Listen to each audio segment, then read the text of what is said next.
representative ni ARC. Kung ikaw naman ay nagmamay-ari ng sariling negosyo, ito ang mga requirements para sa iyo.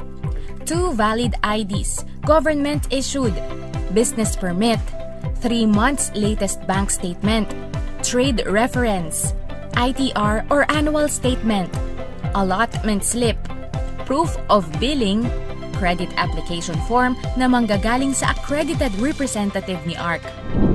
Kapag naibigay na ang lahat ng requirements, maaari mo nang ibigay ang initial down payment na 10% sa iyong 30% down payment para sa sasakyan at 10% sa iyong 50% down payment para sa motorcycle. Kapag lumagpas ng 45 days processing at wala pa ring progress or na-decline ang iyong application sa bangko, maaaring makipag-ugnayan or makipag-usap sa aming accredited agent para sa detalye ng pag-refund sa iyong initial 10%. Ang huling proseso ay mag-antay ng tawag mula sa dealership at bangko na nagsasabing ikaw ay aprobado na sa iyong unit application.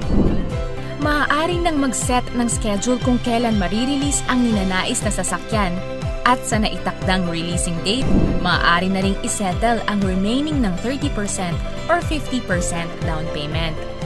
Sa araw ng releasing ng iyong sasakyan, sasamahan ka ng isa sa aming mga accredited representative para sa contract signing.